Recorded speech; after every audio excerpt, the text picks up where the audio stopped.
Okay, hello and welcome to my YouTube channel Smith लानोकिया film maker. आज हम बात करेंगे कि एक्टर्स को शॉर्ट फिल्म के लिए कैसे कास्ट करना है, क्या क्या चीज़ें देखनी चाहिए जब हम उनको कास्ट करते हैं। तो सबसे पहले कि पहले तो ऑडिशन लेना चाहिए। और अगर आपके पास ऐसा कुछ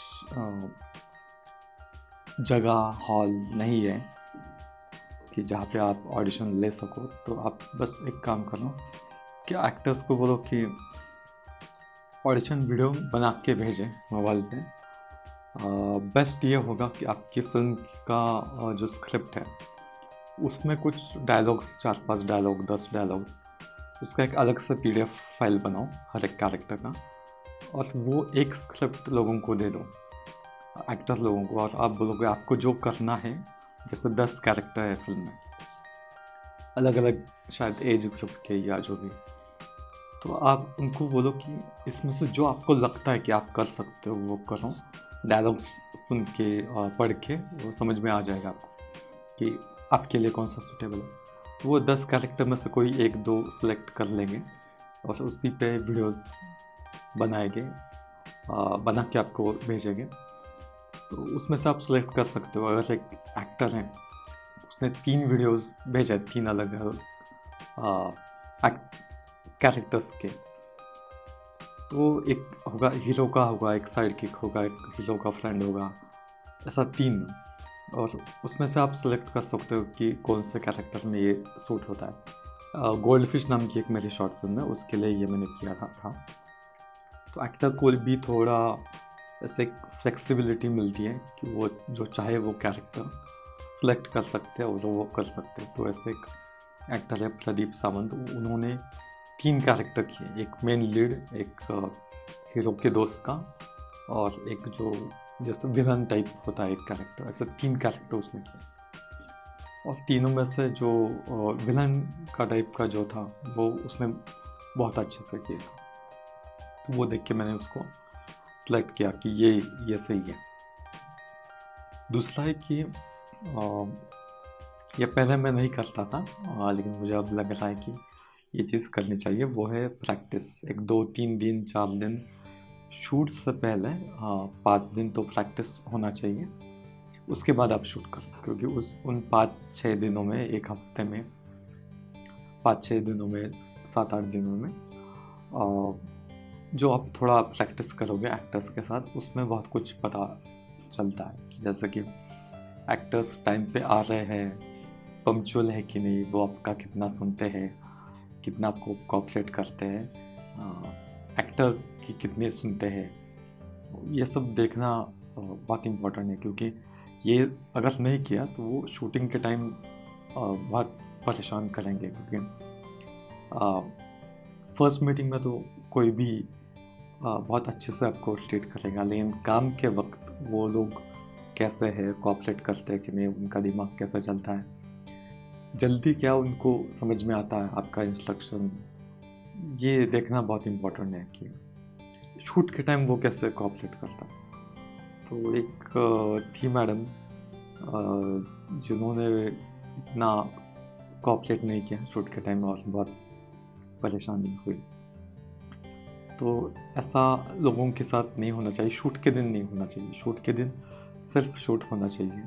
शूट के दिन डिस्कशन नहीं होना चाहिए कि ये कैरेक्टर ऐसा नहीं बोल सकता, ये कैरेक्टर ऐसा क्यों बोलेगा, इसके पीछे क्या थिंकिंग है। और शूट के टाइम अगर आप ये समझाने लगो एक्टर्स को कि नहीं, वो कैरेक्टर ऐसा है, इसलिए ये ऐसा बोलता है, तो फिर वो गलत है। उसका मतलब ये कि आपने तैयारी नहीं की ठीक से, और उतना टाइम जाता है। शूट का हर एक मिनट, हर एक सेकंड बहुत इम्पोर्टेंट होता है। और इसमें अगर ऐसे 5-10 मिनट भी अगर वेस्ट गए ये सब समझाने के लिए, तो ये बहुत ख़तरनाक हो सकता है। क्योंकि दिन भर में आपने जितने सीन्स प्लान किए हैं, जैसे 5 सीन या 4 सीन, और वो हो गए नहीं इतना टाइम। अगर समझाने में लोगों को टाइम जाता है तो फिर गड़बड़ है, आपका मैनेजमेंट गड़बड़ है, आपका काम करने का तरीका गड़बड़ है। तो पहले तो प्रैक्टिस होनी चाहिए 4-5 दिन या 7 दिन, 1 हफ्ता, कि जहाँ पे सारे एक्टर्स आएंगे, मिलेंगे एक दूसरे से। देखने को मिलेगा कि वो एक्टर्स कैसे आपको ट्रीट करते हैं as a human being, as a film director. Directors को उसका मान देता है कि नहीं, को एक्टर्स को उनका मान देता है कि नहीं, बाकी टीम के जो लोग हैं उनको रिस्पेक्ट करते हैं कि नहीं, और मतलब कैसे उनका होता है, कोऑपरेटिव है कि नहीं, वो उसमें पता चलता है। टाइम पे आते हैं कि नहीं, वो पता चलता है। और कि क्या डिमांडिंग है, कि हमने बड़ी बड़ी फिल्मों में काम किया, यहाँ पे तो जिस प्रैक्टिस के लिए आएंगे तो बोलेंगे यहाँ पे ये नहीं है, वो नहीं है। या शूट के टाइम वो अगर डिमांडिंग हो जाते हैं, फिर वो फिल्म को ही नुकसान हो जाता है, क्योंकि शूटिंग के दिन कोई भी डाउट नहीं होना चाहिए, उनको भी और आपको भी। शूटिंग का दिन होता है वो प्रिंटिंग का दिन होता है।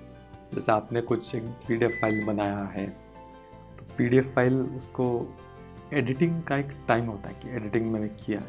अब इस बायोडाटा में मेरा CV जो है वर्ड फाइल, उसमें अभी कोई चेंज नहीं, अभी सीधा प्रिंटिंग के लिए। प्रिंटिंग में एक बार दे दिया तो प्रिंटिंग में चेकिंग नहीं होती कि ग्रामर सही है, क्योंकि वो टाइम पहले ही था। प्रिंटिंग के दिन सिर्फ प्रिंटिंग होती है, जब प्रिंट निकल के बाहर आता है तब आप देखते हो कि अरे कि फुल स्टॉप रह गया, या स्पेस रह गया, या अलाइनमेंट ठीक नहीं है, फिर वो आपका गलती है। ठीक है, वो शूटिंग के दिन कोई डिस्कशन नहीं, कोई डाउट नहीं होना चाहिए, एक्टर्स को भी आपको भी। ये पहले ही देखना बहुत इम्पोर्टेंट है कि जो भी गलतियाँ हो रही हैं एक्टिंग में या स्क्रिप्ट में, वो प्रैक्टिस में ही सब क्लियर कर लो आप एक्टर्स के साथ डिस्कशन करके। हो सकता है एक्टर्स के पास कुछ नया कुछ चीज़ हो कंट्रीब्यूट करने के लिए उस स्क्रिप्ट में। कभी एक्टर बोलेगा कि यहाँ पे मैं एडिशन ले सकता हूँ, तो और आपको सही लगा तो उनको भी चांस देना चाहिए कि उनकी तरफ से जो भी स्क्रिप्ट को सजाना चाहते हैं वो उनकी तरफ से एडिशन आए, बहुत अच्छा है। फाइनली आपका टेक होता है कि वो एडिशन फिल्म में डालना है कि नहीं। तो और प्रैक्टिस के बाद अगर आपको लगा कि हाँ ये कैरेक्टर इस कैरेक्टर में सही है, तो ही उसको फाइनल किया जाता है।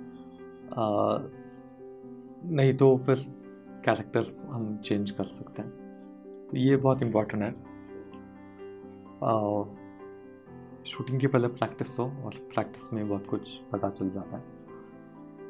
तो बहुत केयरफुल एक्टर्स को कास्ट करो, क्योंकि क्या होता है, एक्टिंग करना, एक अच्छा एक्टिंग करना ये अलग चीज़ होता है, और प्रोडक्शन को, फिल्म मेकर को, उस फिल्म को कोऑपरेट करना वो एक अलग चीज़ होता है। किसी के बायोडाटा में ये लिखा हुआ नहीं दिखेगा कि ये आदमी मैं या वो आदमी वो कोऑपरेट नहीं करता, या उनका जो स्वभाव होता है, मूल स्वभाव, बायोडाटा में ये सब तो नहीं लिखेगा। वो तो आप उनके साथ मिल के ही काम करके ही पता चलता है कि कौन कैसा है। जैसे मैंने गोल्डफिश बनाया, तो हर एक एक्टर ने परेशान किया, हर एक एक्टर ने थोड़ा थोड़ा परेशान किया। तो ये है कुछ यादें मैं जो आपको अगले वीडियो में शेयर करूँगा आपके साथ। तो आपको क्या लगता है कि एक्टर को सिलेक्ट करने से पहले क्या क्या चीज़ें देखनी चाहिए? अगर मुझसे कुछ पॉइंट्स मिस हो गए तो आप बताइए मुझे कमेंट्स में, और मिलते हैं फिर अगले वीडियो में। Thank you for watching.